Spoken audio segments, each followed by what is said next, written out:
Class on digital marketing. I would request if Utpal from ICC and Imran from FICCI have to say a few words before we begin. So, Utpal or Imran, would you like to begin? Yeah, so I'm starting. Yeah. Hello, everyone. I'm Utpal Khan, and on behalf of ICC India, Pekki, and Pro India, I welcome you all to the webinar B2B Marketing the Digital Way. This is the second webinar in the series COVID 19 Bounce Forward. In this webinar, we will focus on digital marketing tools and ideas for the SMEs and non Fortune 500 companies.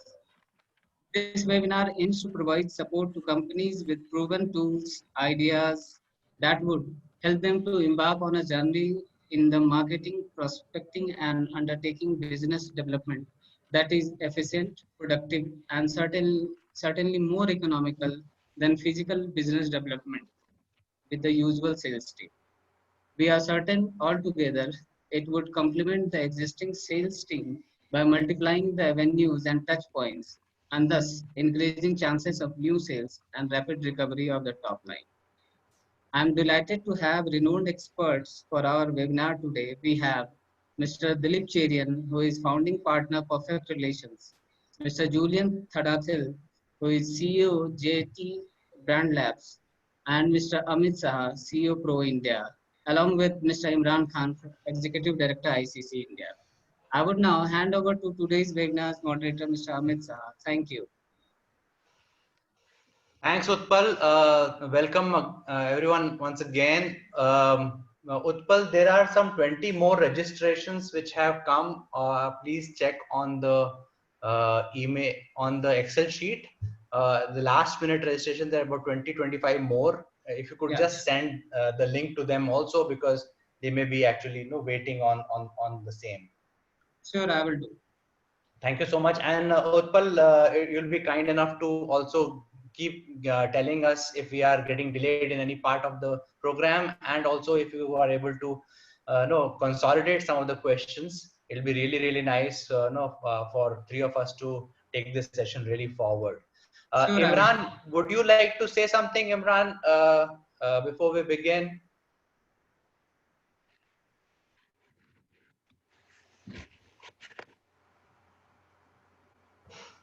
Okay, so I'm I think Imran is not here. okay, great. Yeah, So please. just send the link to the new people who have last minute registered. I think in the last 1 hour, and also if you could keep a record on timing and consolidate some of the questions. So I'll begin. This is very exciting to have more than 100 participants, about 120 right now in the session today, and I really welcome you all. Most of you have some company or some brand or some personal brand or some small businesses that you take care of, and it's very exciting to have you here as part of how to take that brand and product story forward. I'm very excited also because we have a very superlative panel with us today. Mr. Dilip Cherian, who's the founding partner and has handled scores of brands, maybe hundreds of brands in their journey of bringing the public image and imagery and other things, brand support. And Julian, who has 10 plus years of experience in Ogilvy and handled multiple B2B brands, and we'll talk about both of them. Uh, but I would before I hand it over to the uh, first speaker today, Mr. Dilip. Let me just quickly show you how this particular last 1 week has been for us to get 130 participants right now on this call. This is also a digital journey for us. So what I'm going to do is I'm going to escape this presentation slide and then take you through uh, my way of how we approached you in this journey of getting you to come to this platform. this process has been entirely digital, and the process has begun from no from uh, finding out first that who could be the prospective customer for us, for Pro India, for FICCI and for ICC. And when we were deliberating with Imran from ICC and FICCI, Mr. Dilip Chinoy, we realized that it is important for us to support the SME segment, the small players who might have difficulty in getting out the product, may have a complete change in what you call usage. The consumer behaviors are very rapidly changing. So how do we support those companies has been on top of the mind of FICCI and ICC. Small companies particularly, which were earlier believing in personal sales, one-to-one sales, by going and meeting the client and everything. So while you were struggling to figure out how to get to your customers and your clients, what we were trying to figure out is how to get to you. So how to find you and the right set of people who would really need and get benefited from this program. It's a simple toolkit program. It is not a deep dive into digital marketing for youngsters who want to go and do the last bit of coding with digital marketing. That is not the idea of this entire exercise. It's the idea of entire exercise has been to support small brands and small companies who are in the B2B space. So we first looked at the FICCI SME segment and the database. We also looked at the ICC segment and the database of customers and refined it from owner driven small businesses, 0 to maybe 500 crores. No, definitely not top 500. The other thing we did was we went around, we searched from Data Guru, we searched from other places. We also launched a Facebook ad, and some of you are coming through that, the small businesses. Some of you are coming through the LinkedIn. Yeah, if you could mute your line, please. Some of the lines are open, so please mute your line and you can turn your video off. So we launched a campaign to find and profile customers. We looked at customers as you, as people who are in small businesses, are into B2B, are owner driven, and are kind of having had a growth rate of a significant value last time, but not growing anymore, and struggling to some extent. So we looked you up in Facebook, we looked you up in LinkedIn, we went to Twitter, and we went to multiple handles to search you. And this is the profile that we have found for you. Finally, the people who have registered today, and we'll be very happy to share with you that this is where we are. So if you can see my screen, I want to show you. Okay, I don't know how to take this thing away. Yeah, that's better. So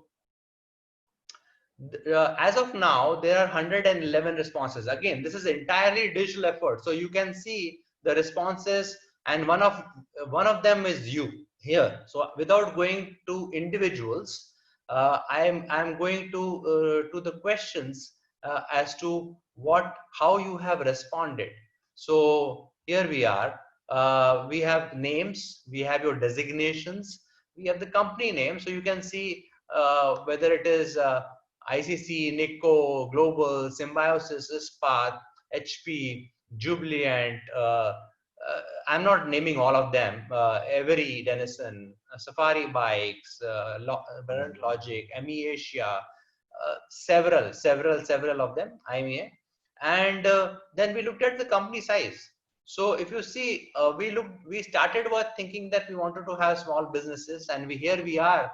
67% of people are from small businesses, and then their mobile numbers, the industry sectors. We did not get it right.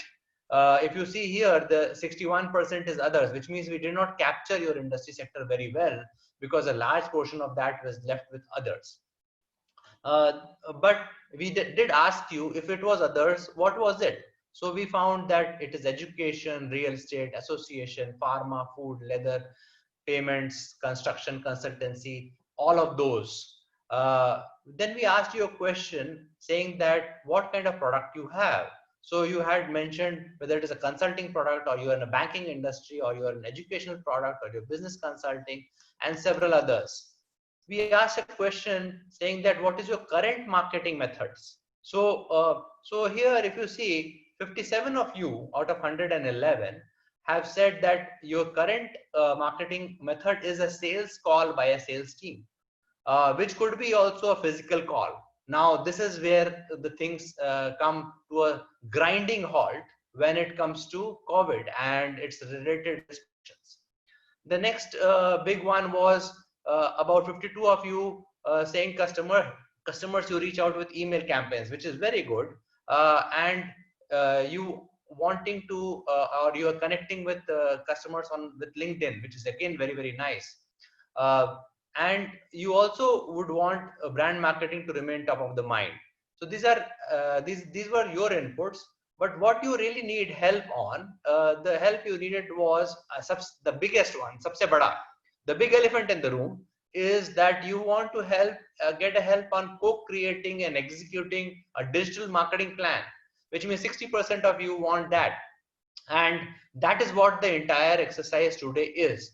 There has been also equal amount of response and help required in building your company as a personal brand, as a brand. So how do you build a brand? How can you be the next Gajra Gears? How can you be Jai Bharat Maruti? How can you be, let's say, Bharati Forge, the Bharat Forge? And so those are the important things. They are also B2B and you're also B2B.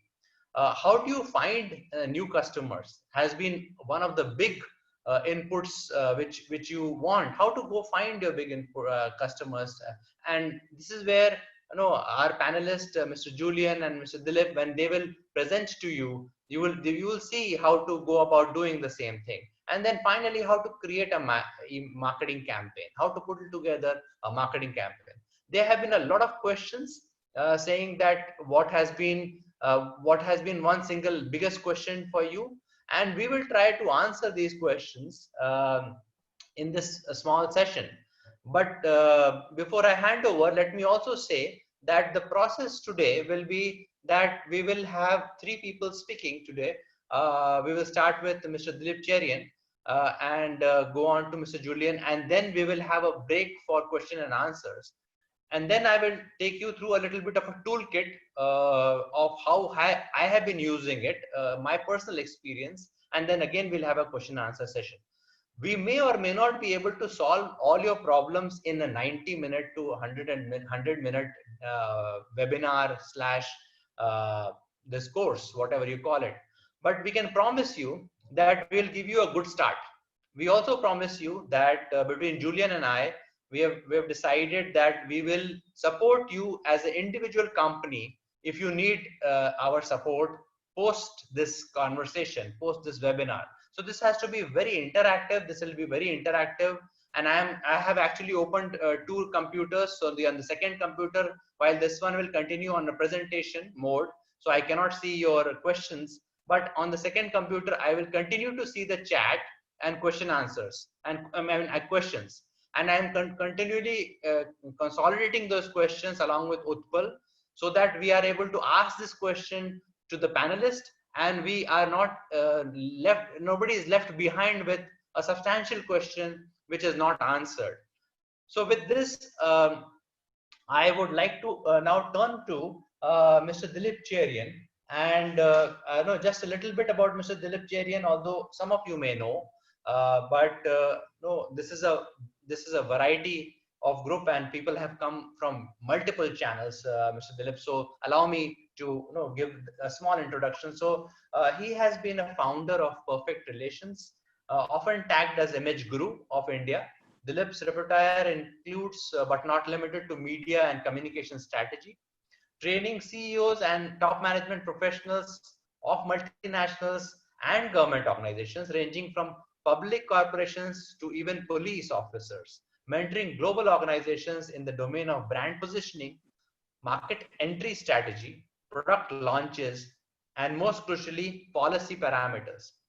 So, in addition to all of this, he has specialized in crisis management. Again, this is a very relevant subject for today, Mr. Dilip, with a knack of hunkering down into the crisis resolutions and driving alternative strategies in and creating war rooms when needed. Mr. Dilip is a graduate of economics from Presidency College, Calcutta.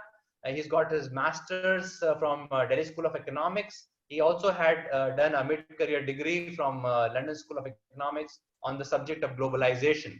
So with that, I am turning over to Mr. Dilip, and please keep your SMSs and questions coming, because I am going to continuously look for that as whether you are happy or sad, you're liking it, you're not liking it, any one question you would like to pose, please do that. Okay, so I'm going to turn the slides for Mr. Dilip, and sir, if you could, this is your introduction slide. Thank you, Amit. Thank you. Thank you. Thank you. Thanks, Amit. And pleasure to have Julian on board. And I'm glad that we are able to do this on a Friday afternoon at 4 o'clock. I hope that all of you who are attending are able to focus on, for a few minutes, on learning. Because I think that if you can take a couple of things away from this webinar, then there will be two things that will happen, which are both measurable. One, that you will spend a lot less money on marketing than you do. And the second thing, that you will be able to do some of these things yourself rather than having to reach out and look for assistance from people who you may not be able to afford. When my introduction was being made, there was probably the sense that I work with large companies. Guilty as charged, I do. I work with governments, state government and various central departments, I do. But equally, just like Amit and Julian have confirmed that they stand by to help and to provide assistance to those who are small and medium scale enterprises, we also at Perfect Relations, which is the company that I work with, at Perfect Relations, we have two divisions, one which looks at MSMEs and another which looks at startups. And we offer exactly the same services and make sure that there is no question of deploying less intelligence. The teams may be smaller, people may be younger, but you have the advantage that you get the entire range of services that you need when you work with us. At this point of time, Amit mentioned the fact of war rooms. We have a 24/7 war room, which is actually working with clients who are facing or attempting to face the COVID crisis. I personally believe that business during COVID and after COVID will be substantially different from what you experienced in the merry months of Jan and Feb. The only difference in India versus other countries is that by Jan and Feb, most of you in the MSME sector were able to sense that the economy had begun to slow down. Now that slowdown has gone in rage down, and all of you know that the coming 18 months are going to define whether you will continue, be profitable and grow, or whether you will end up being a basket case and something that needs assistance from either fresh equity or a bank bailing you out. But you're not alone. The media landscape is also changing, and media consumption patterns have changed. You must have recognized that in your own home. The big change that has happened is that everything is becoming digital first. You don't have any choice. So as a business trying to communicate to other businesses, you have to recognize that now it is no longer about picking up your sales bag and arriving at a client's office, but it is about being able to make that same connection in a digital way. If you do the things that you can do digitally, please, please don't try and make it sad, sorrowful, or desperate. Try and be cheap and cheerful, and that is effective. Redefine your audience, and Amit showed you how to define your audience, and that is something which will help you assess who to connect with and what should be that you'll be doing. We, for example, are working with a client where customer engagement has always hinged on touch and feel.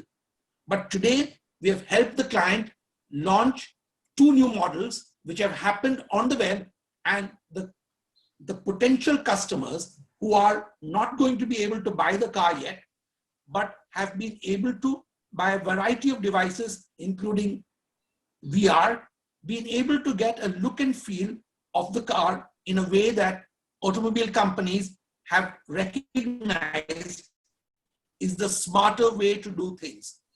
So while staying safe and protected, customers have virtually been able to not just experience what the inside will look like, but have also been able to get a sense of the sound of the engine, the sound of the door closing, the whoosh of the window going up. And all of this has been possible by planning digitally to ensure that customers, not just as individuals, but very often when these decisions are taken as families, have been able to do this digitally. Next slide, please.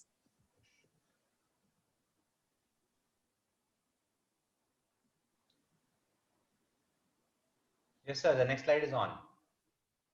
So then, thank you. Many of you know in these hot summer months what Rasna is, but according to my plan, Rasna really stands for retaining your existing clients. As somebody who's marketing to business, you know that acquiring a new client is very often 7 times more expensive than retaining an existing client. So make sure that 80% of your effort in the next few months is focused on retaining your existing clients. They will, if they stay with you, they will reward you well because you have stayed with them. You got to be visible to that audience, and you got to make sure that they recognize that you're still in business, able to deliver, and willing to give them the kinds of offers which make them enticed enough to stay on. It's not good enough just being in touch with your existing customers. You've got to understand who they are in touch with and try and make them part of your network. It's a cheaper form than the last method, which is to acquire new customers. Acquiring new customers, of course, is entirely desirable for all those in any sector, whether big or small. But acquiring customers at this point of time is one, shall I say, a more complex science, and therefore will require perhaps slightly more effort than retaining and adding on to your existing client list by going to those who are associated with your existing clients. So if I were to take one thing away from this webinar, it is that my focus going into the next 6 months is going to be client retention. It is not going to be client acquisition. It's going to be making sure that my existing clients I communicate with in such a way that that client feels that I am with him or her during this journey and during this tough time. And I'm making sure that that client receives communications which assures them of my continued service, which assures them of my higher value, and which assures them that they are valued and therefore they should stay on with me. That's the core of communications as far as existing customers is concerned. Next slide, please. Oh, sorry. I wanted to talk about an example. sorry, just go back for a minute. I wanted to just talk about that example. Okay. Is it possible to go back? No, it's already there. Yeah, okay. Thank you. So we are working with a small startup, which is in the business of a most, shall I say, niche product, which is a set of online classes that they sell to coaching institutes. So it's a B2B model. It's a online set of classes which they sell to coaching institutes who are training people in writing the chartered accountancy exam.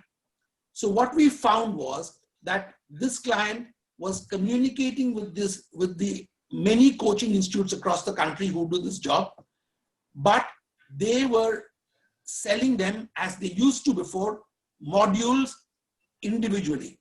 So we communicated to the client first, and the client then used it in communication with his B2B customers, that that they would provide for every module that they bought, they would provide 2 introductory lectures to any other module that they wanted.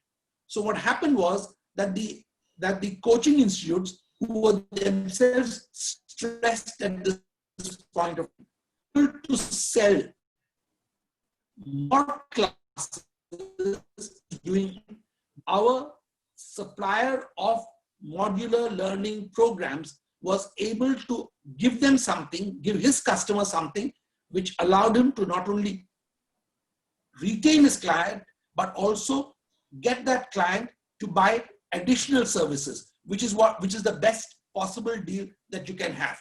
Next slide, please.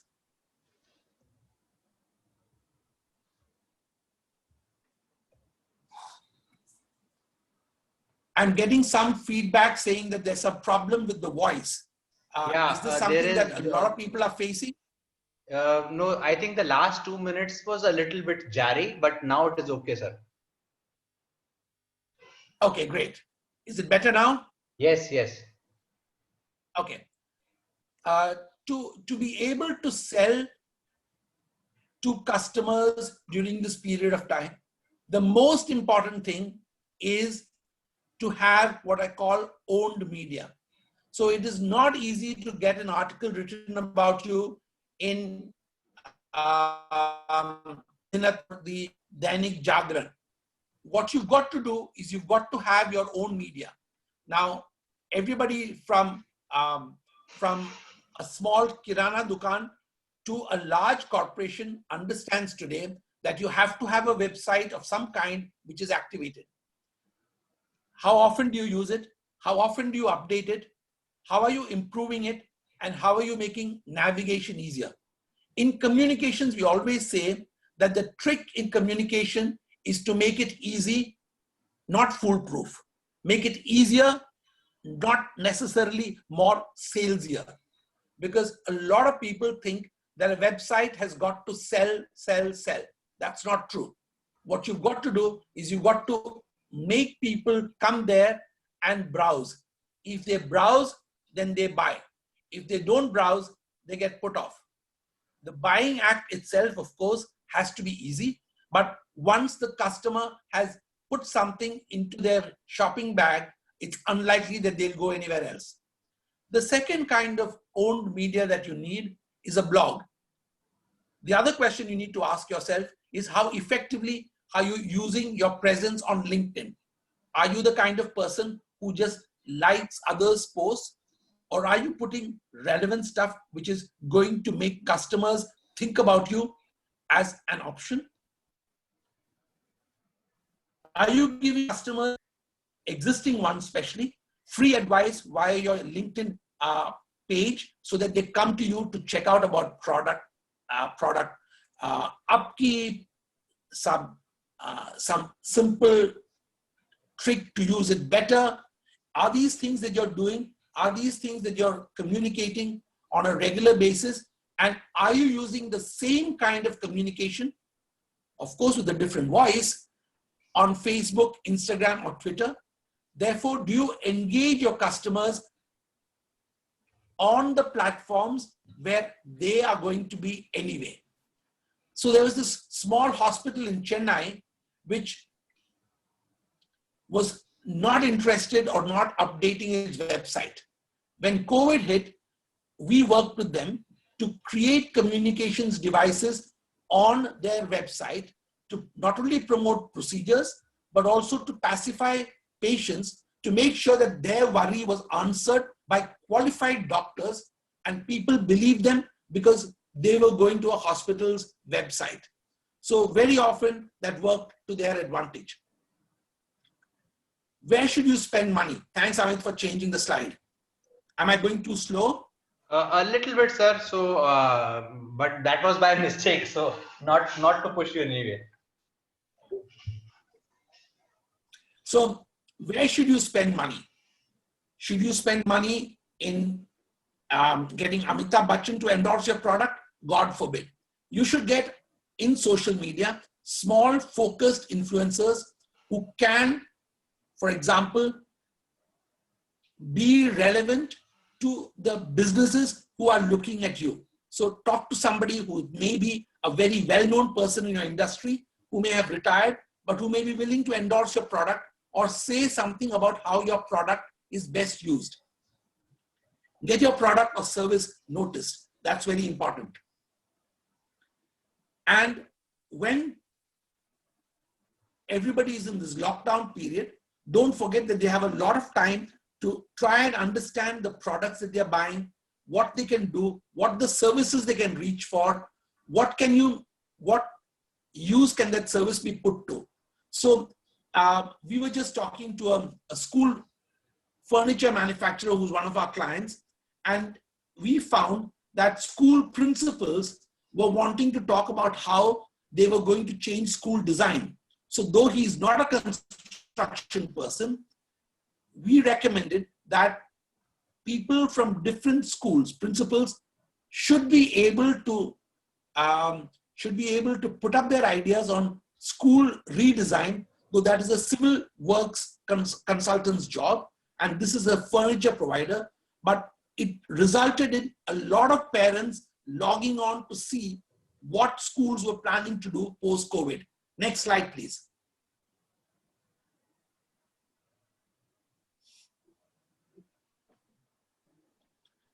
As I said at the beginning, make it cheerful. Add humor to whatever you do. Try and gamify whatever communications you want to do. Can you also address two audiences who are important and who are left out at this point of time and who are particularly vulnerable during COVID? Even though you may be B2B, can you talk to the seniors? Can you talk to customers who are in the 60 plus age group? Can you talk to customers who have young kids? How do you reach them in the post-COVID world? Make sure you don't make any insensitive comments when you're trying to be humorous. Many of us have seen the ad from Kent which was trying to show that they can knead atta for the chapati in a hands-free way, and they tried to make fun of the woman who comes to the home to help, and that resulted in a huge backlash. So try and do things with humor, but don't do things insensitively. That's the key of communications, especially when you're talking to customers who are used to a certain tone and quality of communications from you. Next slide, please.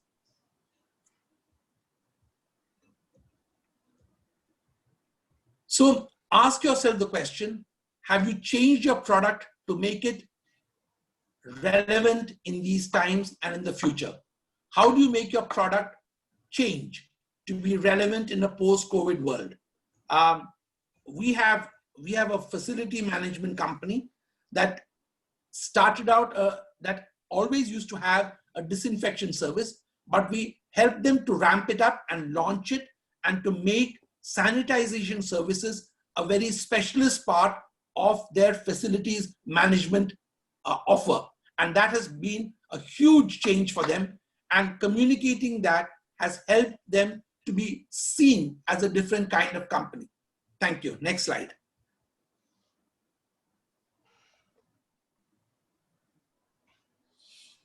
So I'll end by saying that even while we are under pressure, even while we are all under stress, please recognize that just as important as your customer is your employee. So what are you doing to make sure that they feel part of you, they share the burden that you are facing at the moment, and make them part of that process, and they will then stay with you post-lockdown when you will be ready to harness the advantages of the market. Next slide, please. So that was the last slide, sir. Thank you. We Okay, will, great. Thank you. yeah. So thank you so much. This has been a great insight, sir. Please stay on the line. We will. There are certain questions in here which had come from beforehand, and there are certain questions which are appearing in the chat box for you already. So maybe you can look them up. Meanwhile, we will move on to Mr. Julian. Thank you so much, Dilip sir. Thank you. Thank you. So I introduce you to a friend, Julian. He and I have been working to create some of these program for you in digital marketing space. But he is the real key person. He has that subject matter knowledge. Julian has 10 plus years of experience with Ogilvy. And he was managing the Mumbai region as vice president before he came out and started his own company called JT Brand Labs. He has managed a lot of brands, but more importantly, he has managed Auto Cluster in a very big way, from Tata Motors, Sumo and Safari campaigns to Bajaj Pulsar XCD campaign, Kinetic Engineering, Castrol, Amron batteries, Seat tires, to electronics, Videocon, Amaraja, to financial institutions, insurance companies, Bank of India. And he has also served at Percept Advertising, Tempest Advertising, and Global Media Network, where he has managed telecom brands. He has also managed ESAB, KSB Pumps, Magarpatta, Nicholas Labs, Apollo Hospitals, JW Marriott, and many, many more. He loves helping businesses to overcome problems effectively.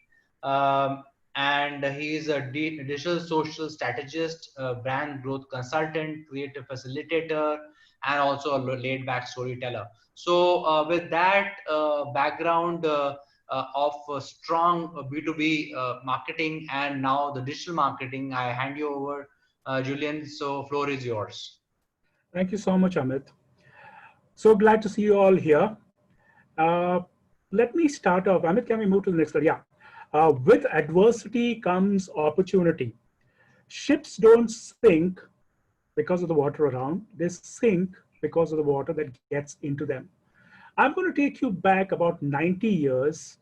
In a situation like this, during the Great Depression, two companies, one a consumer company, the other one into IT, both on the verge of closure. Today, they are mammoth companies. The companies I'm talking to you about are P&G, which has made a fortune in the personal hygiene business, and IBM, which is into computing. Now, let me also tell you one more thing. Since we are talking B2B, behind every successful B2C business, there is at least a dozen B2B businesses which are helping them attain that success. Next slide, please. Now, while we are talking of B2B, let me also draw your attention to some very interesting facts that I've been able to pull out from different sources. The first one is related to search. 93% of B2B buying begins with search. Search is the mother of all battles on the internet. 75% of business users use social media in their personal lives. It means that from a 9 to 5 kind of a scenario where you are a B2B buyer, before a 9 o'clock bell and after a 5 o'clock bell, you are actually a B2C customer also. So the roles interchange at times. 80% of business buyers expect a real-time response in whatever they do. And 75% of customers expect companies to use technologies to create a better experience. Now, this means that they are tech adaptive and expectation adaptive. Now, the next point is something which I am not very comfortable with, but I still have put it out here. 62% of customers are open to the use of AI to improve on client experiences. Now, I haven't seen that to that extent in medium companies and small companies in India. Large companies, yes. And it is very prevalent in the B2C segment. There is a case where there was a musician who wanted to be a chart topper, and he's actually using AI to figure out how he can get his music to be chart topper. So that's the level to which AI is going. And 73% say that one extraordinary experience raises their expectations of the other companies. The next slide, please.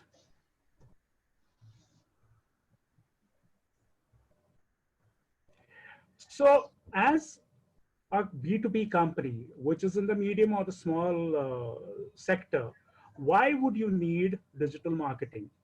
In today's world, you need digital marketing because it is contactless. It is cost effective. It's measurable, and it can give you insights, trends, pivots, and new revenue streams. It also is the way the world is doing business at the moment and can be course corrected. At the moment, it's the best way to reach an evolving target because everything is changing at a very fast pace. In the last 2 months, there are a lot of webinars that I've attended. And let me tell you this, the digital marketing budgets have gone from, let's say, 5% of total budgets for B2B to about 10 to 15%. In the case of B2C, it's moved to about 30% because it's the most relevant way of doing business as of today. Now, let's forget for a moment that basically you have all these categories, B2B, B2C, D2C.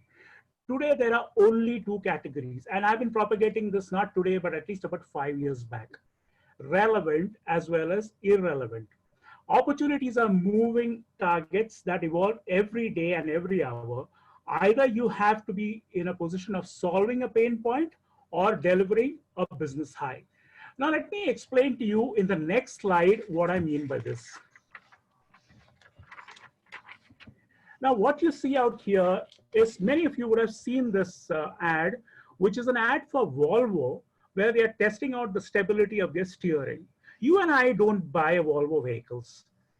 And normally it's the truck fleet owners who do it. But this is one case where the business actually had a leap of faith, moved forward, and has been creating something so endearing that 6 years later too, it has an engagement with all kinds of people.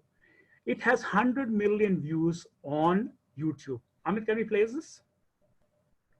Yeah, so I'm starting off and I'm hoping that people are able to see it, okay? Okay.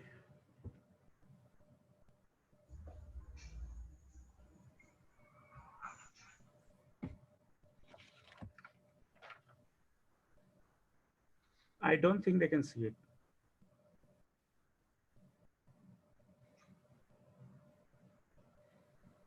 I think let's move on to the next slide. It's okay.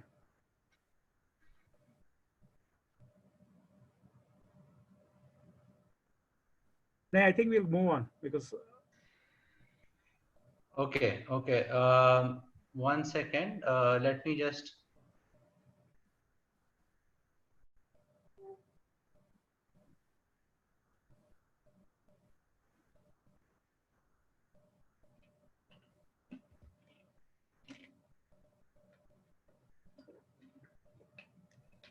You might be able to see it now. If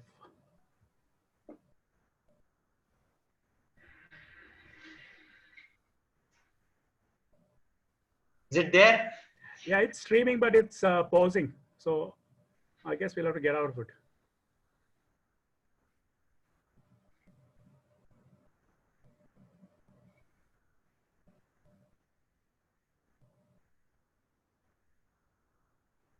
Maybe all of you guys can just take a look at it when you are at home or on your phones later on. It's an absolute case study as far as B2B marketing is concerned.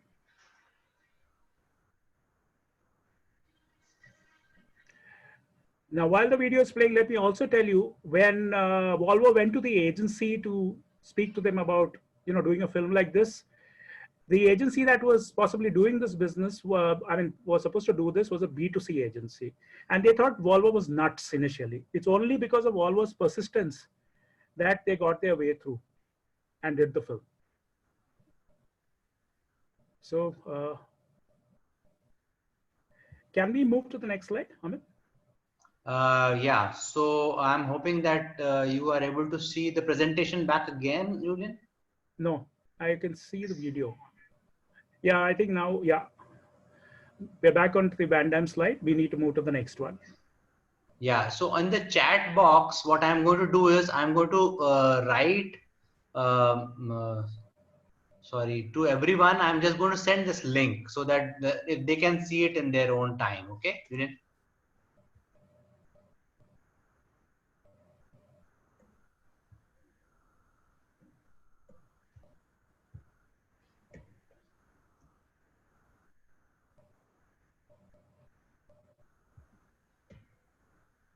Yeah, can you see it? Yeah, I can see it. Now, okay, now the next case is basically another world leader as far as logistics is concerned. And what better way to communicate to people that it carries twice as much as load as its nearest competitor, UPS. Now, this is also something which is at least about 6 to 8 years old.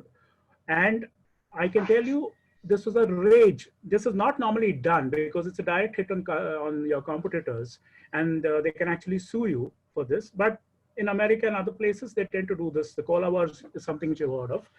So this is another great campaign. Closer home, two brands that I can think of, which have actually, taken the bridge and moved from B to C, are Asian Paints and Fevicol. If you look at Asian Paints, look at the way they changed the narrative during the COVID crisis. Nobody can buy paints, but a lot of people are talking about Asian Paints and how they are going ahead with giving promotions to people and salary rises. Can we move to the next slide? Now, there are some startling facts also on the other hand, pertaining to B2B companies. 55% of B2B companies do not have a clear marketing strategy. 77% struggle to get leads from digital marketing, and 55% leads may be sales ready but fall through because of lack of nurturing that digital marketing can automate and achieve. If you look at the kind of automation that's happening in the digital marketing world today, you can actually run programs for weeks without even touching a button. That's how basically a lot of people are getting on and doing digital marketing in a very automated way. The next slide, please.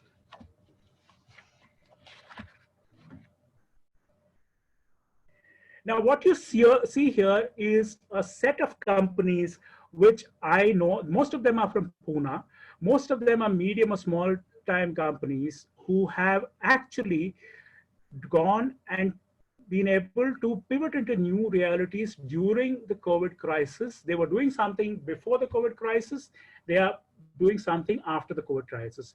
Except for possibly Progno Health, which is, I would say, number 3 or number 4 as far as online healthcare plans as India is concerned. The rest are all in the mid-size and the small-size companies as such. Now, few mentions out here. The way they actually went about doing this is all of them had one thing in common. They identified the problem. They looked at what their purpose was as far as their business existence was concerned. They pivoted into new realities and they partnered with each other in some cases and they progress. Now, whether they prosper or they don't prosper, only time can tell. But these are some excellent examples. The last one out, which I have mentioned as a farmer, is a fabulous example, which I saw on the television and on some newspapers, of a banana farmer from Amravati who could actually, who couldn't get his produce into the market because of the COVID crisis, who couldn't get any transportation, started making banana chips, moved on to selling it within his area, moved on to the nearest village. Now he actually packs and sells it to other small businesses, and he's supporting his family, makes at least about 1 lakh a month. A fabulous story in today's world. Let's move on to the next slide.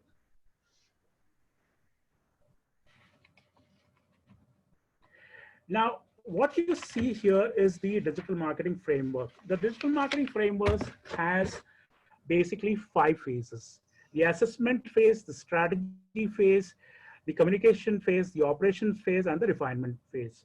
In the assessment phase, you actually evaluate what you would be doing. The strategy phase is where you decide what you need to get out, get to your objective. Communication and channel mix is where you convert the strategy into actionable components with the tools you use. The operations stage is where you actually execute your plans, and the refinement stage is where you evaluate and course correct. Let's move on to the next slide. Now, that takes us to something which is very prevalent in today's world, which is the funnel. Now, a lot of people who are possibly my age did their MBAs in the 80s and 90s were used to one model, which is called as the ADA model: awareness, interest, desire, action. The ADA model later on refined into the IATA model, which is the awareness, interest, trial, evaluation, and so on. Now, what you see out here is a much more refined form of the earlier models, which is called as a funnel. It moves from the awareness stage onto the purchase stage. The whole idea is to make the prospect, let's say, move from a prospecting stage to a customer stage. Now, what I've also done is, on the left side, you would see the activity that is needed for a B2B kind of funnel. And on the right side, you would see the activity that you need for a B2B kind of a company. The first 3 levels are more or less the same, but as you go down the funnel and you make the prospect, prospect basically a customer, the requirements change between B2B and B2C as such. In case anyone would like to discuss this further, we could either have a one-to-one or basically you could be in touch with Amit or me. Move on to the next slide. Now, going one step further onto the same funnel, now at different stages of the funnel, these are possibly the checklists that you need to have with you to understand whether you are doing the right things. For example, if you are in the awareness stage, you need to have a website which is working. You need to have a website which has got SSL. The reason for you to have SSL is because without SSL, the Google crawlers will not crawl. You need to have an updated LinkedIn page. Now, when I mean LinkedIn page, it's not your personal profile. It also means your business profile. You could try, having a presence on Quora, because Quora is something which is up and coming. It's not been tried by many people in India in a big way, especially in the B2B sector, but that's where your opportunity is. You should be available on search. You should be available on product listings. There are a whole lot of things that you could do. The next stage is the interest stage, where you have blogs, emails. You could have white papers. You could have you'll be listed on marketplace sites like India Mart, Alibaba, Just Dial, depending on what kind of a product or service you're selling. Move on to the consideration phase, where the client possibly is interested in knowing what you have to do, and he basically takes more interest in you. So there, what you are communicating to the client is more important, and so forth and so forth. So just to give you an example, let's move to the next slide.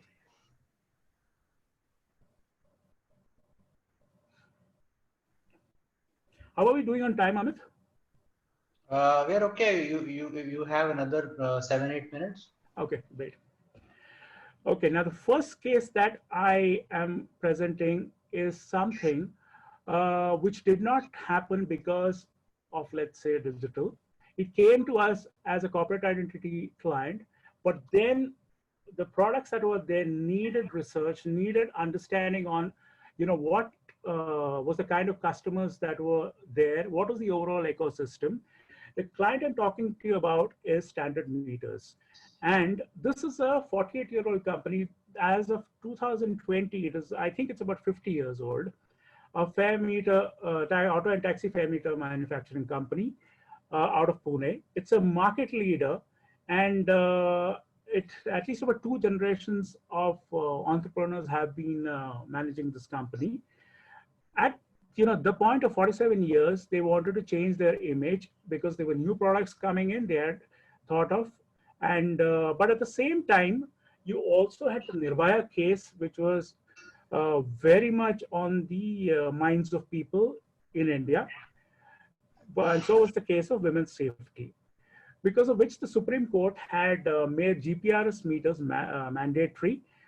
And the company decided to launch a new product, which was a revolutionary product which could stream content. What we told them is that you cannot go under the same name of let's say standard, because that will not give you the kind of leverage that you need for a technologically intensive meter which can actually stream content. So that's how we had a sub brand or a subcategory called as the TO, which was easy to pronounce and were very easy to spell out also. One of the reasons we chose a short name was because otherwise people who actually use the product, like the driver or the other stakeholders, or like the owners or the meter financiers, would create havoc as far as the pronunciation was concerned. Now, let's look at who the stakeholders were. The stakeholders were basically the company in its new avatar, new cutting edge technology products, local, state, and central governments, who at all times were interested in the safety of women. And that's the time when also the smart city initiative had started. So this fell in very well with the smart city initiative also. Owner operators. Now the motivation for owner operators, how do I provide value and maximize my profit?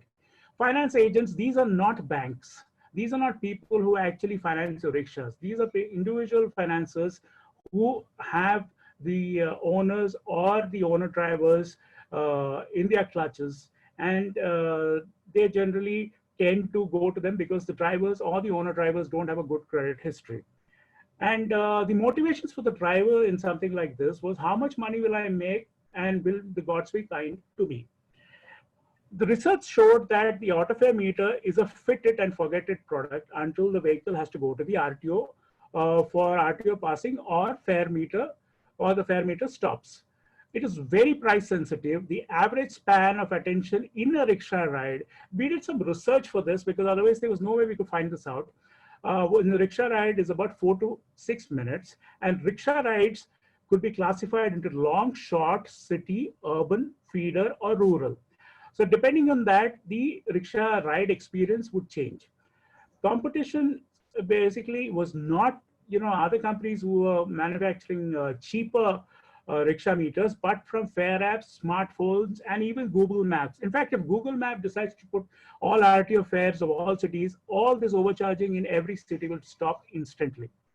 Very important for the driver to keep the meter on. That is another thing we found. The value adds that were planned were a panic button in the meter, possibly an in-meter camera that could link up to the central server, and bhajans in the morning to encourage the driver to keep the meter on, and passenger driver etiquette modules at service centers, enhanced audio due to the open architecture of the rickshaw, and a target audience exposure to upgrade content, social content, home hacks, office hacks, and hygiene content, and to incentivize the owners and drivers and advertisers.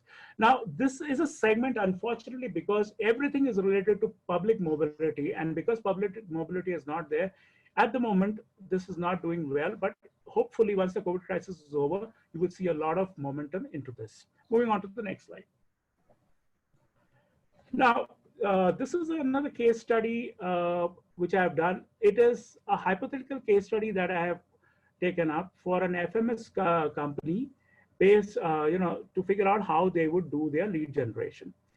Now, facility management companies, how would they transit into post-COVID services? When the facility management companies were operating before the COVID crisis, they were offering a lot of services. But with the COVID crisis, a lot of their services evaporated into thin air. There were 2 or 3 areas which actually they could use, because this is something which a lot of corporates needed desperately to keep their offices and all up and functioning, but possibly with or without a skeletal staff. And look at how they could keep their employees safe when they joined in. So if you have a company which is into facility management and you were looking at doing digital marketing, there are a few things that I would possibly do. Now, if this is what, if you're doing something, this is my route that I would possibly look at. One is I would do a Google keyword search to figure out what are the parameters that I get for deep cleaning and sanitizing. I would look at COVID restrictions to figure out which areas are easily serviceable, because this is a very manpower intensive business and the right kind of manpower. I would also look at an estimate of how much time would go as far as one service is concerned and how much of manpower turnaround times would be required for a person to move to the new facility. What I also tell a lot of my clients is before you get on to any digital activity, you would need to update all your digital assets to announce new the new services, and to tell people of the kind of services you've been doing in the past. And if you have testimonials, please make sure to include them, even to the latest testimonials, which are even a week old as such. So how would I get to, contacting my prospective customer? I would look at Google search ads if I have the budgets. I personally wouldn't recommend it today. Possibly in the question and answer session, I would tell you why. I would target only areas that I can service. I would put posts and blogs on how we could be creating a difference in the COVID era by being a facility management company, and how employee safety and hygiene is critical, and link up with communities interested in corporate hygiene. Now, the level 1 contacts basically are the contacts that I have. I would start an email campaign with them and ask them for referrals for deep cleaning and sanitizing. Now, level 1 contacts, if you look at LinkedIn, are your primary contacts. The level 2 contacts are the contacts where you know somebody and they know somebody else. I would look at local business directories. For example, if you are in Pune, I would look at the Maratha Chamber of Commerce to figure out, which areas are open, what are the kind of companies that would need, this kind of service. I would also look at the level 2 kind of referrals from LinkedIn and from other sources, and create my second mailing campaign as such. Now, LinkedIn and Quora groups is another area where I could actually understand how the sentiments work in a post-COVID hygiene operation. What I would also do if I had a budget is to create a lead magnet book, which I could possibly mail to all my prospects on a post-COVID corporate hygiene. I would send these to HR, admin, and factory heads, and look for opportunities to start engagement with your list and target group. Now, the other thing that I just thought of while we were at it now, if you are again a FMS company, there are a lot of malls all around the country which needs to open, and all these malls have been shut for a long time. If they have been shut for a long time, they have problems of mold, they have problems of bacteria, they need to be disinfected. That's another huge opportunity. So that's the way I would spread my opportunity and move forward. Now, what I've also, can we move to the next slide? I've just done a heat map for the kind of search that happens as far as facility management is concerned.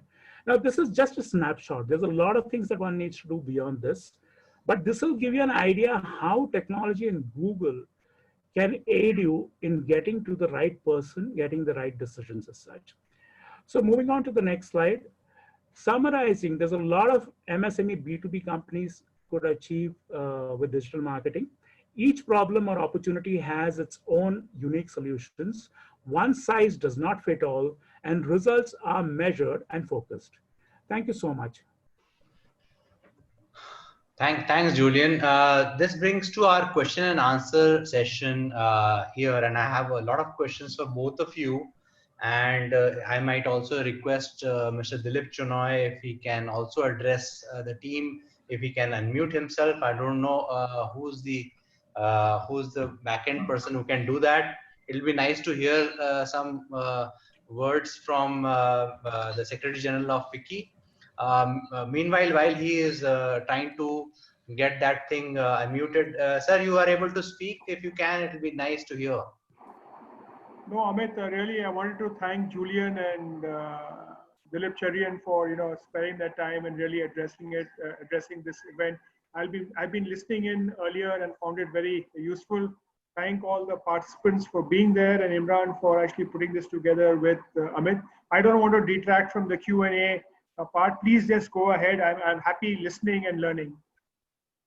Thank you, Dilip. Thank you. Thank you so much, sir. So, guys, you can see my screen back again, but more importantly, what I will let me take 1 minute in digesting what Julian said, and then no, I'll probably put it back to Mr. Dilip and Julian also. The way I saw the example of FMS company, and it is a great example because there is so much which is happening in post-COVID that you need sanitization almost everywhere. So the for an FMS company, and we've been talking to 2 or 3 very large FMS companies, and I've reached out to them, especially after this discussion and no this little bit of detailing which Julian had done, and what they have realized is that this opens up an absolutely new opportunity. This is a huge opportunity for an FMS company to do 2 things: find new customers, because so far they never moved into a manufacturing setup. So can manufacturing setup, because in between shifts you need deep cleaning. So come up with a completely new product called deep cleaning, which normally generates a larger amount of OI. The operating income on a deep cleaning, 4 hours of deep cleaning, if you have done it for your own houses, you would realize that it gives you that you have to pay 5,000 to 6,000 rupees for a 2,000 square foot house, which means that you are paying for the same labor and a little bit of consumables, but you're paying a lot more. So that deep cleaning is a product which could give an FMS company more than just manpower plus, because most of the FMS companies are manpower plus. Number 2, it opens up customers like never before. Now customers like schools, as Julian mentioned, like malls, as Julian mentioned, like factories, cinema halls, you name it, almost everywhere requires deep sanitization at a certain period, after a shift or after so many hours of engagement or people movement. So that is now the in terms of customer expansion of customer base, you're getting into new set of customers. And third is that you can even look at now a more direct customer linkages rather than B2B. Can you look at B2C as a channel for an FMS company, where residents like you and me may need deep cleaning in our own houses? So has JLL ever or Cushman Wakefield ever done a deep cleaning in your house? No. Maybe the local guys have done it, but this is the time for the big guys to also come in. So all the way from channel to product to even single customer penetration is being a new opportunity altogether for an FMS company. And so therefore, when you apply design thinking in your own application for your own business, you might realize there is enough width and breadth out there as you go find customers, and there is enough depth out there in case of a single customer or a single set of key customers as well. So that was my learning from that exercise which Julian and I did. And now to quick questions to Julian and to Mr. Dilip. First of all, there has been a question on service industry, and especially in servicing. So is there a space for digital marketing in the servicing industry, especially when those people are doing some physical customer contact kind of relationship work and customer contact work? So Mr. Dilip, do you have any feedback on that? The quick answer to that is that in every segment of the business today, the option no longer exists. You are in a digital world and you need to be able to connect with your customer both before the servicing and after. Now, unless you are in something really arcane, like servicing a television set, even that, today, the kind of remote servicing possibilities that exist for many products is unbelievable. I'll give you a recent example. The air conditioning guys have now figured out how, in most cases, they can service your air conditioner, except for filling gas, if that is a problem, with minimal touch, minimal time, and minimal contact. So I think that service providers must actually be able to communicate that digitally, being able to make sure that your existing customer has confidence in your having innovated gives you a market advantage. The second thing is that the moment you do it, showing is ensuring confidence for the next customer. So digital marketing also means that to the next customer, they get a sense of what happened with the last customer. So that helps. So in the servicing space, and we, for example, at Perfect Relations, the reason we have this 24/7 war room is that we know that a COVID problem can come to a client at any point in time. So they need to have the confidence that there is a servicing offer of somebody being on call if you need to, at any point in time, advice, data, a prepared text, a refutation for a tweet, anything that you need is available if you're signed on, to make sure that time no longer is a barrier because everything is provided digitally. Right. So one question to Julian is that the auto rickshaw experience Right. of the meter that you had, Yeah. did using that experience, did you create product which was, even taking care of the customers' unspelled needs? You had mentioned that there were certain requirements that you had taken care of from the regulatory point of view, because post Nirbhaya it was required that auto rickshaw should have a GPS, and you should be able to locate. But then were there certain things that I think I did not, because in the before dry run yesterday you mentioned several others, like a panic button, a 7-inch entertainment screen, and some of the other stuff. So how did you, build other unspelled needs of the customer when you designed the auto rickshaw meter? See, a lot of things came from the product itself. The first thing was, if something is streaming, that is a game changer as such. Now, once that happens, then it's a question of, what are the add-ons that you have and what kind of things. And to that extent, I must say that the client was extremely forward-looking as far as looking at these meters are concerned. They also had a central streaming setup in Pune as such, from where you could stream content. So now, unfortunately, what also happens in this is that there are a lot of stakeholders in the auto rickshaw meter. You have government, you have the rickshaw driver, you have basically the guy who's buying this. And sometimes for any market to open up for you, there is always a lag and a lead time which is there. But I can also tell you this, that when we were working on this project, they had done a beta testing of about 3,000 or 4,000 rickshaws in Delhi itself as such. And at that time, the Delhi rickshaw population was close to about 52 or 55,000. I don't know exactly how much it is.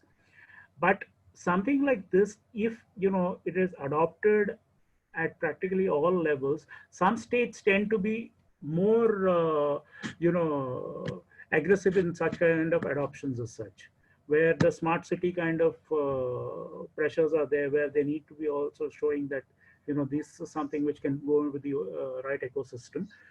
There, we tend to have a better response. But it is a work in progress. It will take some time.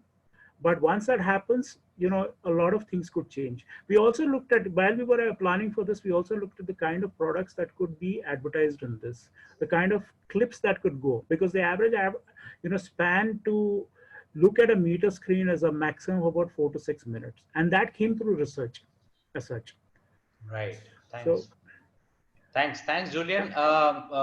Very nice. There have been a lot of other questions. What we will do for the people who have put a lot of questions, I am requesting. I'd If, also like to add one thing. yeah. The FMS case, I must also thank Rajshri Bhujbal, my client, who basically was an FMS client, master's FMS. Right before the COVID problem started, we started an identity for her. And this is also another case where I met the client only once, and we rolled out the complete identity without meeting as such, Excellent. completely digitally.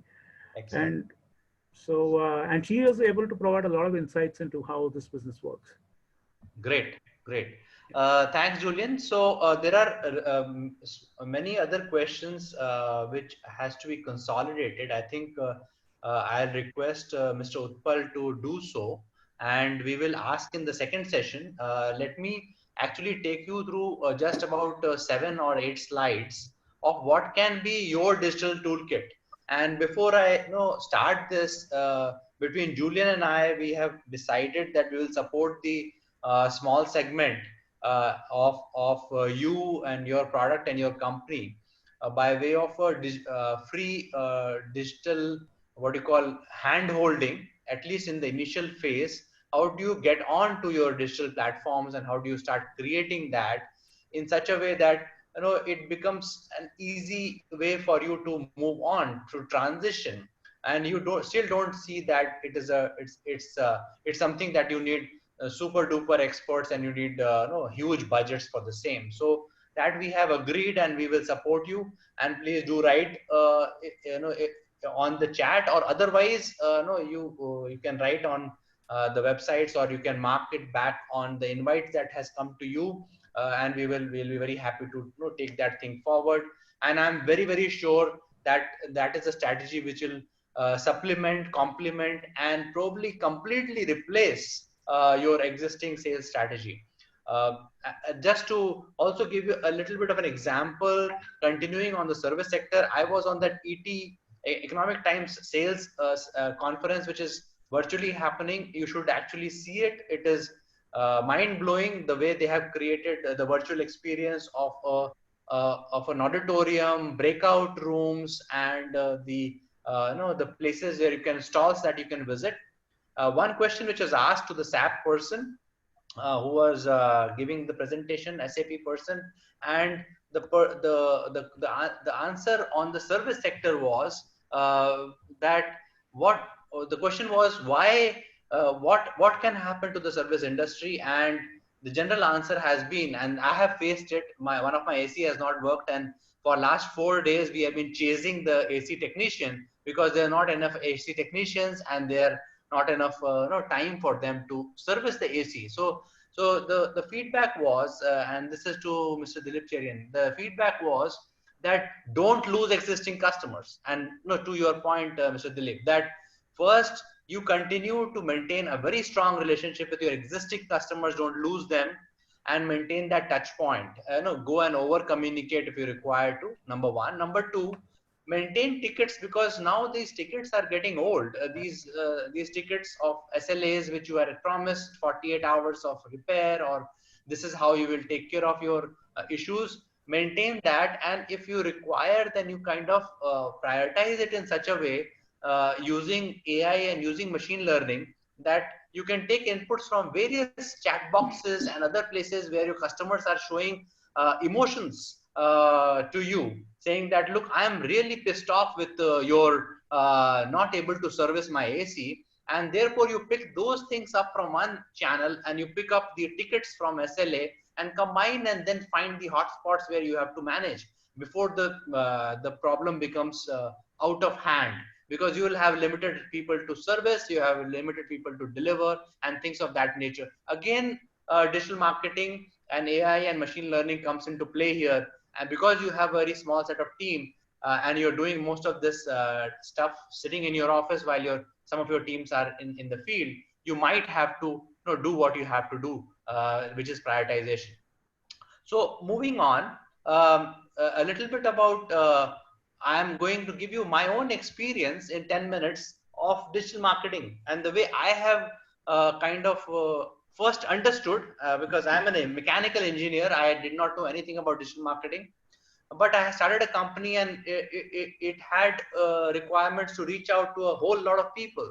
So I am starting from the point which was left by Julian, saying that I have to have a digital funnel. I have to have a funnel. I have to go out and create a set of people who I can reach out to, but all to make sure that finally the intent of buying or procuring my product or service is converted into an action or a purchase. So first of all, the most important thing is what is my product, and this is an important thing. What is your product? So again, I am going to refer to an example today, which I listened on the ET sales and marketing webinar and conference, is the way you look at the product. Can you look at a product in a manner that it can do different things for different people? Some of the applications, some of the usage, can you think of the product which is not centric to you but centric to the customer? You can see the example of Heinz on the right hand side, that it is that the ketchup has to come out. I mean, finally the last bit of ketchup comes out very nicely when you turn the bottle upside down. And the first example is, how can you actually save water rather than protect yourself from water? So innovation is adjacent to your product. It is just adjacent reality. It's not too far. Innovations are always very close to where your product is ending, either in application or in use. So innovation, design thinking is something which you should definitely look at to find more use of the product. Second is expansion. So now expansion of the product is, sometimes you think, and we have the examples just spoken now of a FMS company for which deep cleaning is a new product altogether. When you have a new product, you can always have new customers, because now you have a completely new product and you have to go find your customers who can use your products. But then there could be product which will probably need a new channel for yourself to expand and to take it forward. Look at the webinar right now. How the whole thing has shifted from a face-to-face, going to a conference, traveling into it, getting into a conference, and then getting out of conference, then traveling back, either domestically, taking by air, or traveling on road. How the whole thing has completely transported into this system where you and I, more than 100 people still on the conference, on this particular conference, being able to understand each other perfectly, being able to ask questions. So this is a new channel. The same is the channel now for so many other things which COVID has come up with. A company like TCS, which has more than 3.5 lakh employees worldwide, is actually telling their teams not to come to the office, and 25% is the maximum time is what you can go as a TCS employee to the office, not more. There is a restriction to that, and some of the companies have said this is all the way to 2021. So how are you doing? How are you servicing your customers? You are, because you have found a new channel. And finally, new geographies. New geographies are very, very important, because now you will see that the interplay of governments and countries will come in, where you may not be able to send product to some customers outside the country. You may not be able to import certain products from some countries, yet you might actually replace some of the countries' hardcore product driven strategies as favorite destination or a favorite industry. So can you look at geographies now? If you're a regional player, can you expand your region? The next thing is the customers building wider and deeper. This is an important aspect here, because your customers, one is that you can cross sell to your existing customers, which is great, like with the example of the FMS company, where so far they were only managing security and large complexes or large BPO offices, facility management, cleanliness, and something like that. Now you have a completely new business for the existing customers, and therefore you can cross sell to them. This cross selling is also similar to, Zomato asking permissions from the state governments to sell liquor or to distribute liquor to the customers, their B2C customers, because it is something which governments were okay to open up with, because it gives revenue to the state governments, and because Zomato was the first one to take that enter into that opportunity. But also, this entire exercise has to put something in your mind, which is how to go and find your new customers. Where are your new customers? And that is the next slide. Where are your new customers digitally? Because you cannot physically, get them. So they may be on the LinkedIn, they may be on the Facebook, they may be on the Twitter. They may or may not use some of these transactional B2B channels like India Mart, Just Dial.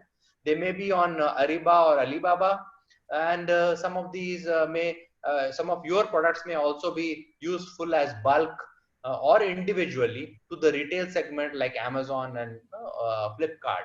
So look at this chart, and this is a Google chart, so you can definitely find it otherwise also, that what kind of customers come to Facebook, what kind of client come to Facebook, what kind of clients use Twitter, what kind of clients use LinkedIn. I'm going to talk to you only about these three, because most of you would have a LinkedIn account, and we have advertised through LinkedIn to you. We have used Facebook and looked at your profile and advertised to you to come and join into the session. We have also used Twitter. Some of the very engaging what you call conversations and interruptions happen at Twitter, when you are able to directly interface with a very large customer and a very large person, a very important person within that customer. But when you come to LinkedIn, you might have to create a profile altogether. And you might have to then start looking at branding yourself into LinkedIn, how to, as was told by Dilip, how to get into LinkedIn in such a way that you are noticed. It will take some time, 4 to 6 months, but you have to be there. And for Facebook, if your product happens to be, if your customers and clients happen to be on Facebook, then you might be also on the Facebook, depending on the product that you have. So how do you go after these customers? Going after the customers is an exercise which has to be well thought through. And if you have a B2B company, you may have a product. So you might want to now convert the product into an e-catalog and try to create a virtual experience of the product. There was a person who handles Volkswagen's country head, and he was presenting at the sales conference, at ET sales conference today. And as Mr. Dilip also mentioned, the war room to create service experience and buying experience to buy a car.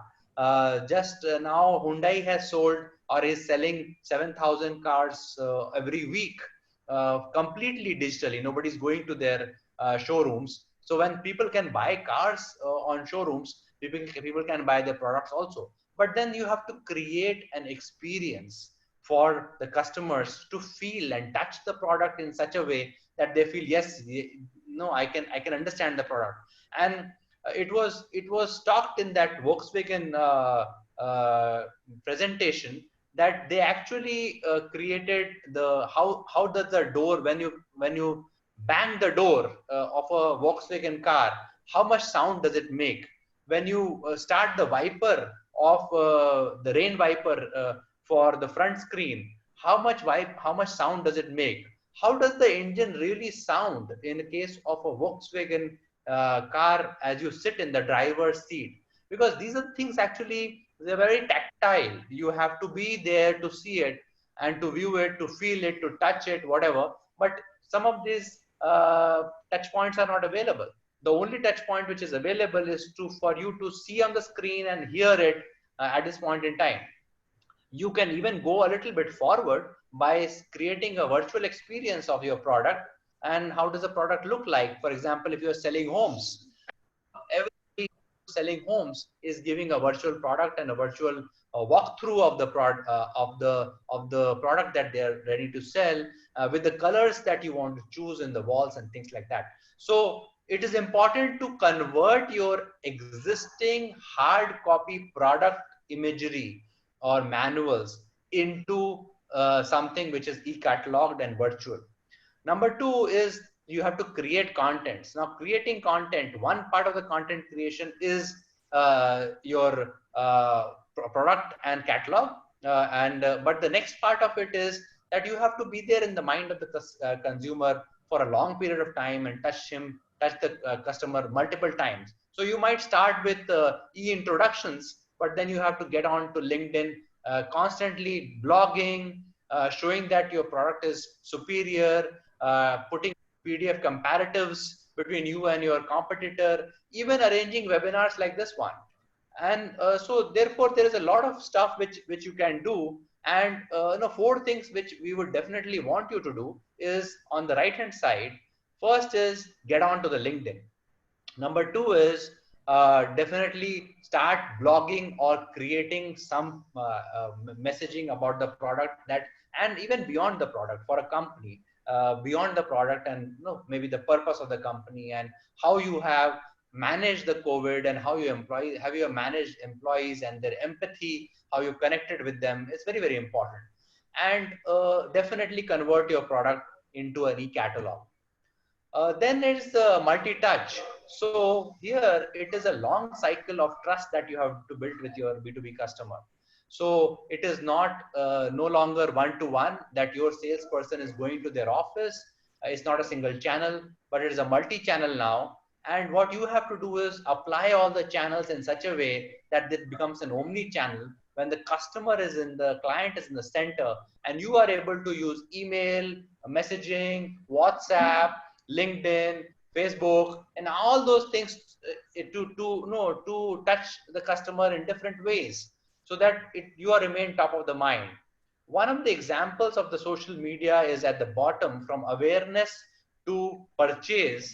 People actually go through a long cycle. So it is your PR, the word of mouth, and then your PPC, which actually creates the customer awareness. But then when consideration is happening, people start considering in different ways. They will look at your product and then they look at 10 other competition products. So are you there when the competition product, next to the competition product, in their website, in the website which they are looking at, whether it's Alibaba or Ariba or IndiaMart or any of the others, whether your videos are there as product videos, very simple to make product videos there, and stuff like that, so that you become part of the consideration set. Then after consideration set, the next thing is how do you become from consideration willing to buy to ready to buy, which is people do a lot of research of the products on social media. As Julian mentioned, that even if somebody is buying a B2B product from you and it's a business, they expect nowadays they expect a similar response as they would have gone and bought it on Amazon. So they want same level of speed. They want same level of knowledge in terms of all the product features and what people think of it. So you have to be on the social media, and you should be on the chat sessions also. So create those chat box, and I'm seeing that people are mentioning in the website, create chat box, very easy. So after the purchase, then there is also a loyalty that you have to continue to create. So can you continue that journey, because you have to go back to the customer and ask for business once again, or ask for cross-channel sales. The last thing here is conversion, and I think the number in front of conversion is wrong, sorry, but it is from interest to search to research to purchase and to experience. and there is always a long lead time. So you have to think about in every stage giving something more to the customer, whether you are giving a better lead time, you're giving a better payment term, you're giving a better quality features, or you're giving shorter batches, so that the customer is not loaded with heavy cash cycle issues.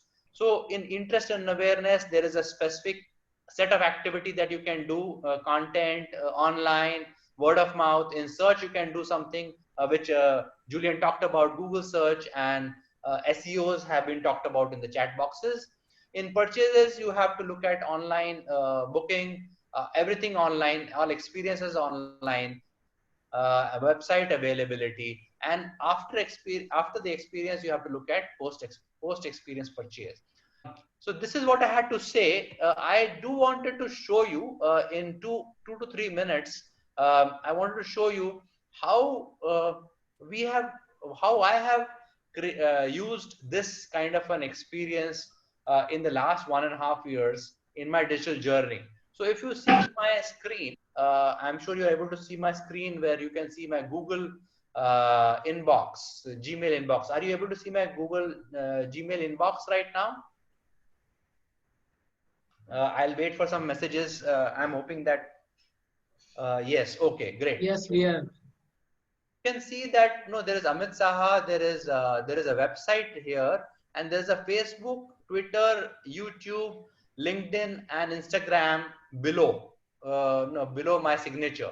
Now I'm going to take you into that for half a minute each. So first one is the website. So in the website, if you see, we have a website which continuously updates as recent as May 23rd about the news items to the customers. May 21st, May 15th. Now you can see this website is something which is not 2 years old and not like stationary. Okay, even our product, for example, today we are talking about supply chain excellence or anything. It is always updated. The most recent one is something that you will find always in our website. Now this is likely painful activity. It requires every day a little bit of a time, but it is very important for your website to have all the updates as early as possible. And you can also use a lot of blogging. So for example, you can see no, we are talking about this webinar which is right here. You can see this is the webinar you are in, and you might have used this link to come in to register yourself, and then to show your interest. Vicky, ICC, and Pro India led webinar. So that is one. Number two, you will see Instagram now. I'm sorry, I'm not logged into the Instagram, so or maybe I am. So Instagram, we have a very small set of followers, but in Instagram, again, today's webinar is very much there. So anything which is available latest has to be there on the webinar. Then I'm taking you to the Pro India home page of the company page of Pro India, which has a very small set of followers right now. It has just 1980 to 2000 followers, but this 2000 followers has organically been built by series of blogs, series of no write-ups, PDF documents. You can see, I'm just scrolling down. You will just see that every day, every second day, there is something which is on the LinkedIn channel.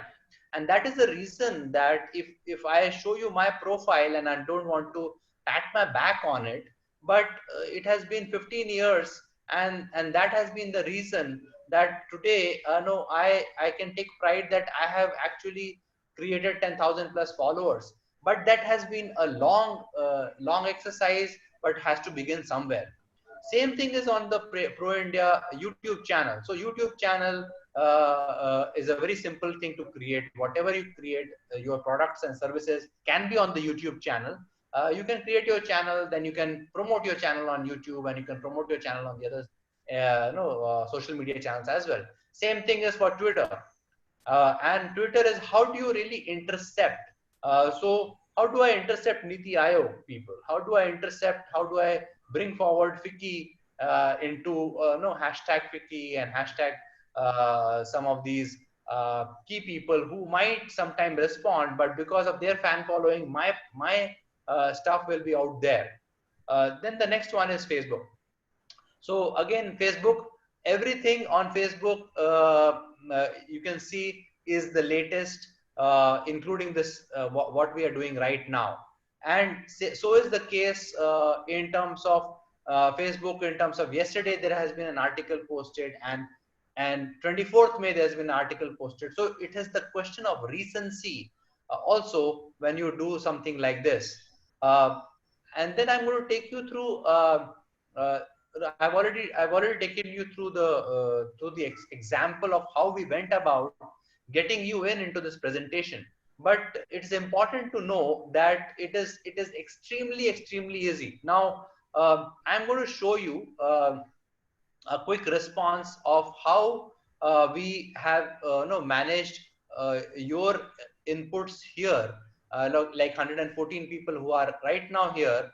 This is a Google form, and we have a Google Suite account, so no big deal. You can do it in other ways as well.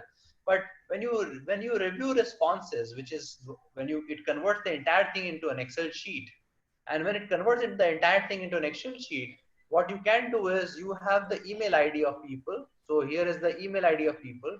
And what I can do is I can simply get to a program which I have downloaded, where I can specifically individually target you, and write a personal message to you, which will be for you and for your name, for your product. And therefore I don't have to spend too much time writing emails to you, to 100 people. No, I can write your name, designation, and company, and you will feel that no, this message is absolutely for you and nobody else. This is an important thing because you have to do digital marketing, and you will have to do it in a manner which is cheap and cheerful, inexpensive, and able to get you the bang for the buck. Lastly, I would have to say that if you get stuck anywhere in your journey of digital marketing, we will be very happy to support you in whatever way to get you started. So in the last 7 or 8 minutes, I would request if you have any questions to ask me or Julian or Philip is left because he just sent me a message. yeah. Anyone has any questions at this point in time? We will take it for 2 or 3 questions. We're very happy to take it. So please use this opportunity. We have 77 people online, and I'm sure no, with the 3 presentations that you have seen, if you have any specific questions, we'll be very happy to take it.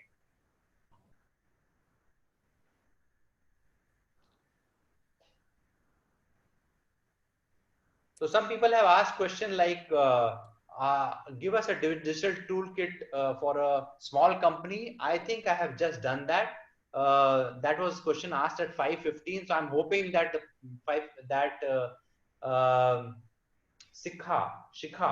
Shikha, you may be able to uh, get some insight on how to manage it for a small company. Chetan, you had a similar question.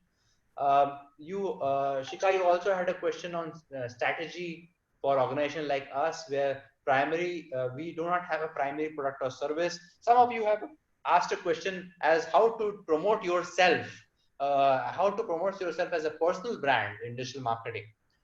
So maybe I might ask this question to Julian, to maybe if he has any experience with personal branding. I'll give you an example out here. The personal branding space is booming as far as COVID-19 is concerned. I know of one person who actually used the digital marketing tool. He started doing something as far as coaching is concerned around the 15th of March. By the 15th of May, he had actually made close to 1 crore of personal wealth. So that's the kind of money that's there. But it needs to be done very carefully because there are so many people out there. So you need to know what your niche is. you need to know whom you're targeting, and you need to know, and it's a very consistent kind of an effort. So you have to be very clear on what you're doing, and then you go into creating a personal brand. That's what I'll tell you. Okay. But beyond that, I mean, if you are looking for some kind of a consultant to help you, possibly we could help as such. Okay. People have asked, some of them have asked the question like, a software extension of some SaaS. of some of these tools that we have talked about. Is there certain softwares that you can recommend? It is full of softwares. Absolutely. I mean, the question is, see, it's very easy to put a software and let the software do what you want. But it's like, walking to cycling. Unless and until you fall, you realize what the pain point is, you will never know the full thing. Now, there are easy ways out. Like, for example, I'll give you, for funnels, there is ClickFunnels, which takes you from point A to point Z. But it does everything. It's an automation software. If you're looking at email, there is basically something like MailChimp, which gives you 2,000 emails a month in the free version as such. See, the question is, all these are tools. What you need to understand is, what is your business objective, and is that actually aiding that business objective?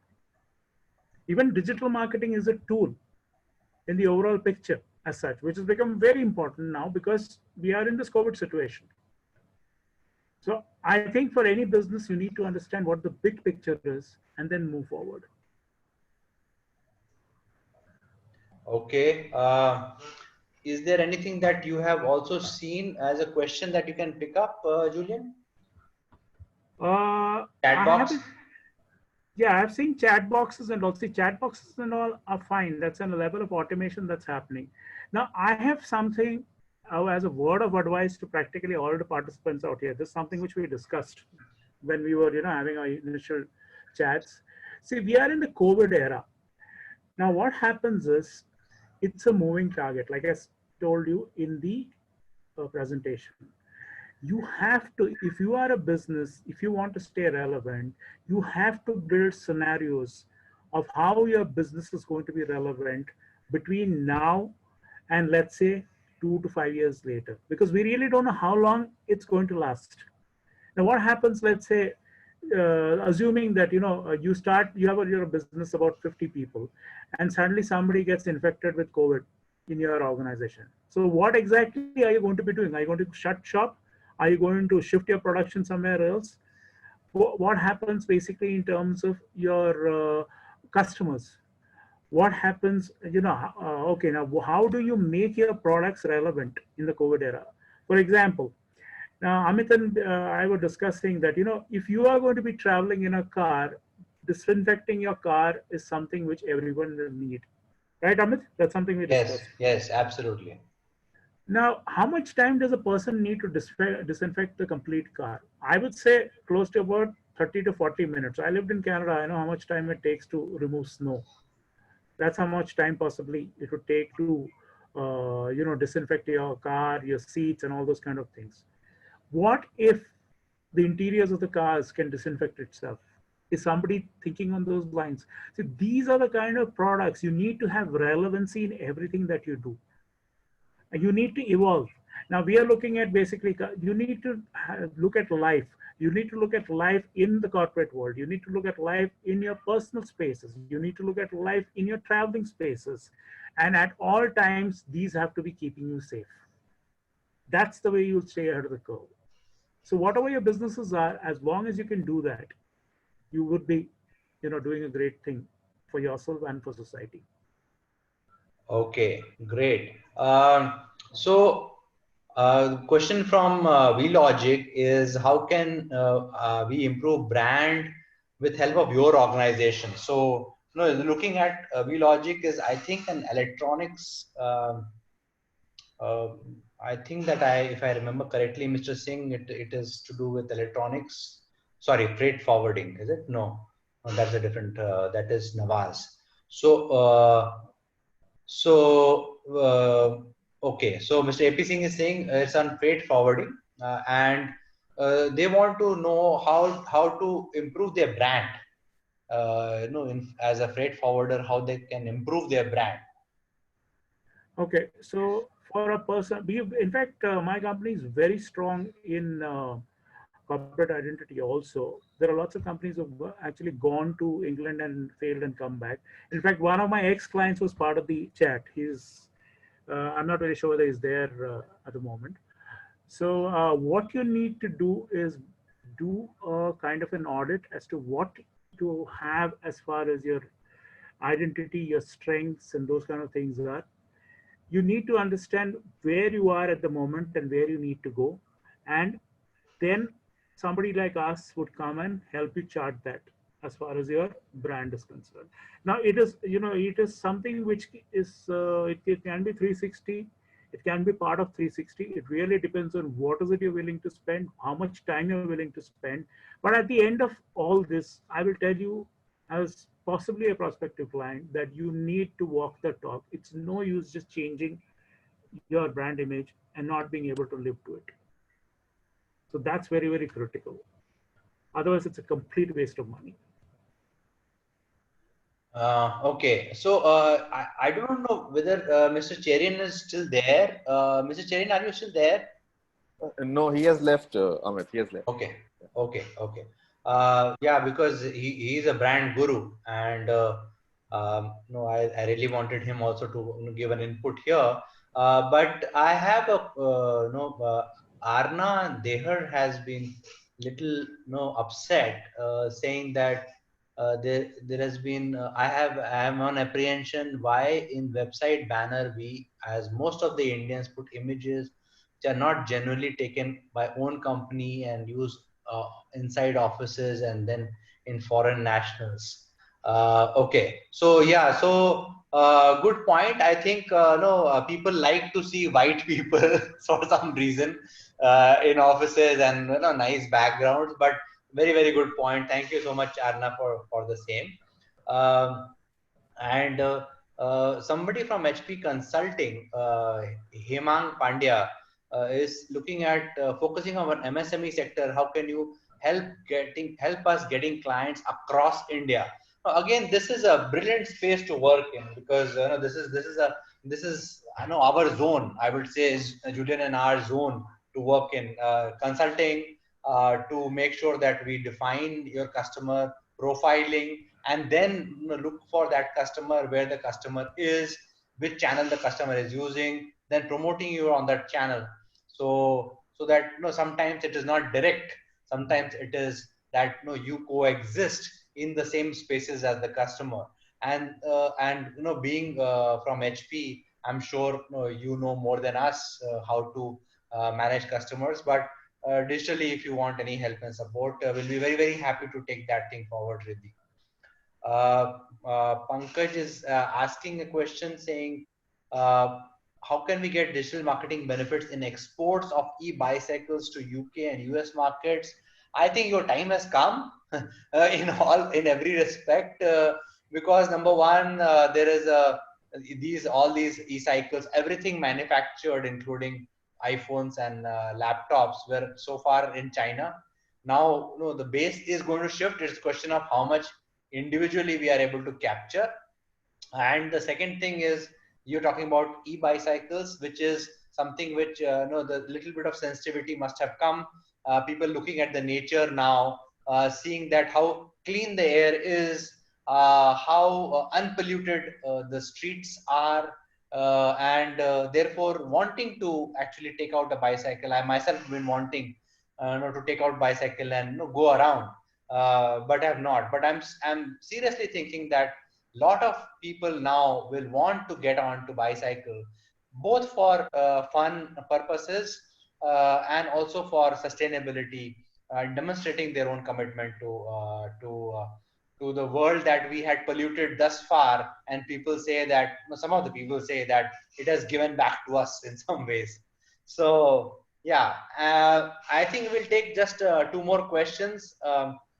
Thank you, Mr. Pankaj. You have given us the email address, and I would request if you could also take down our address.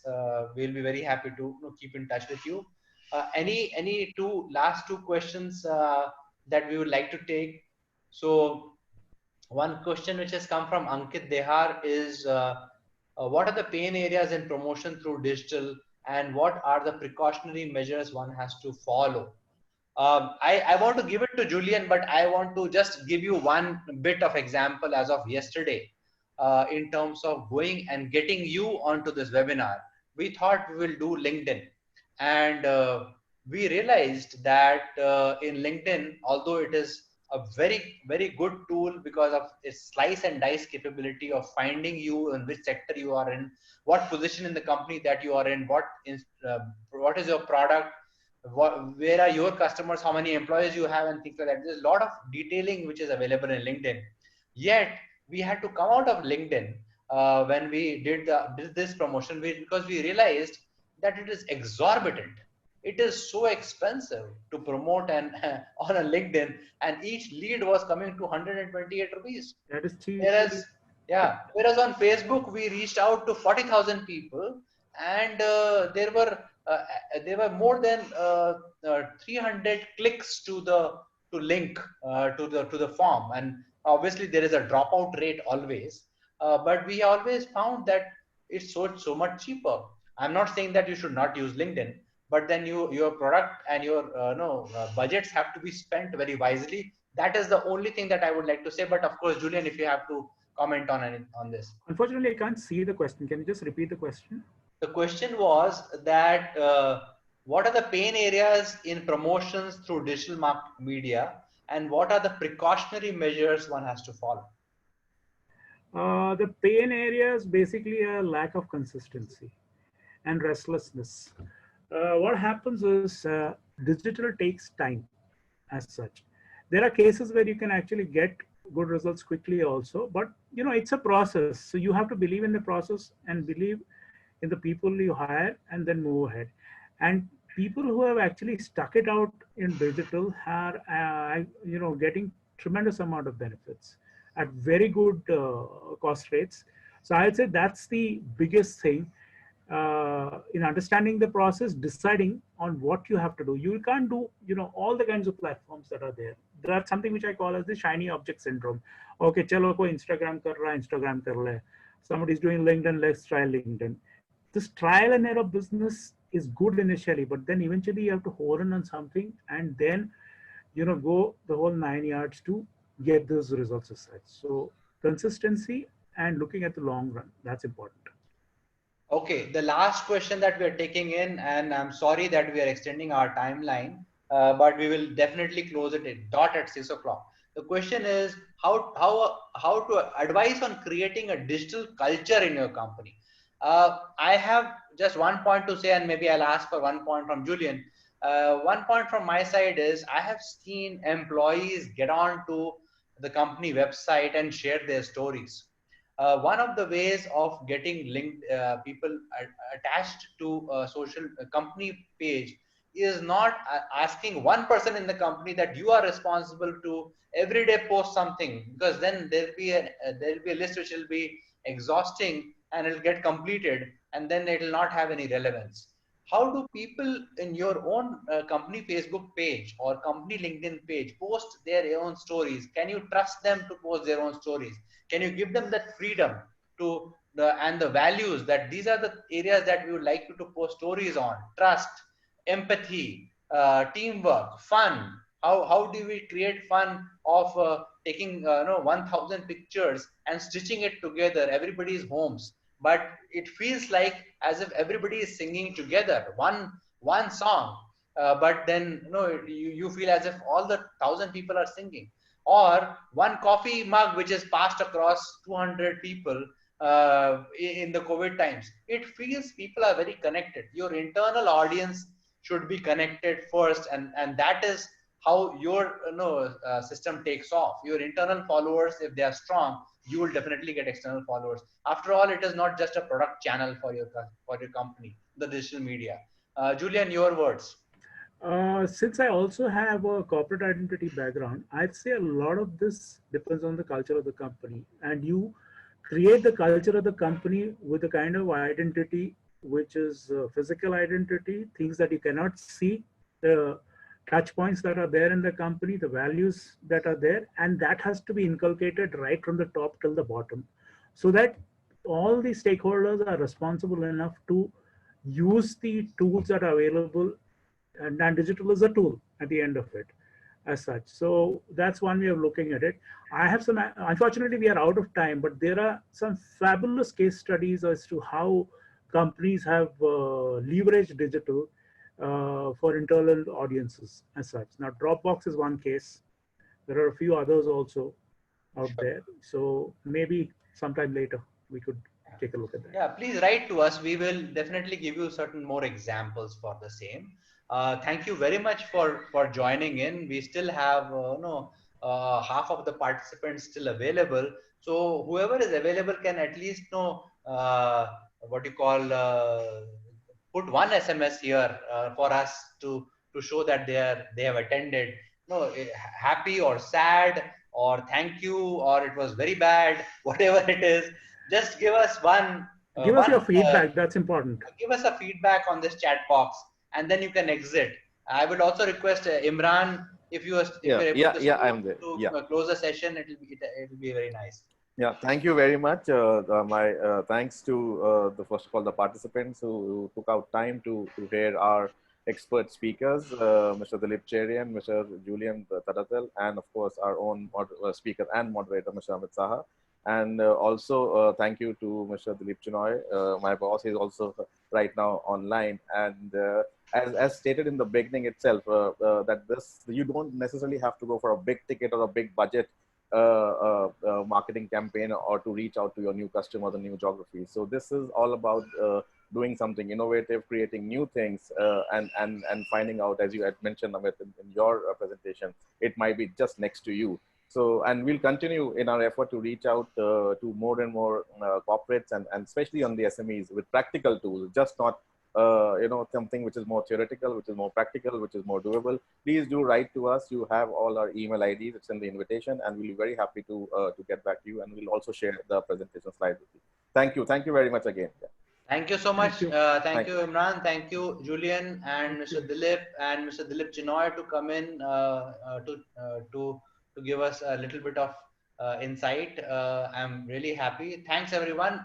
Please be in touch. Please write to us. We'll be very happy to support you. Thank you so much. Have a good evening. Bye. Have a great weekend. Thanks, Julian. Bye. I'll take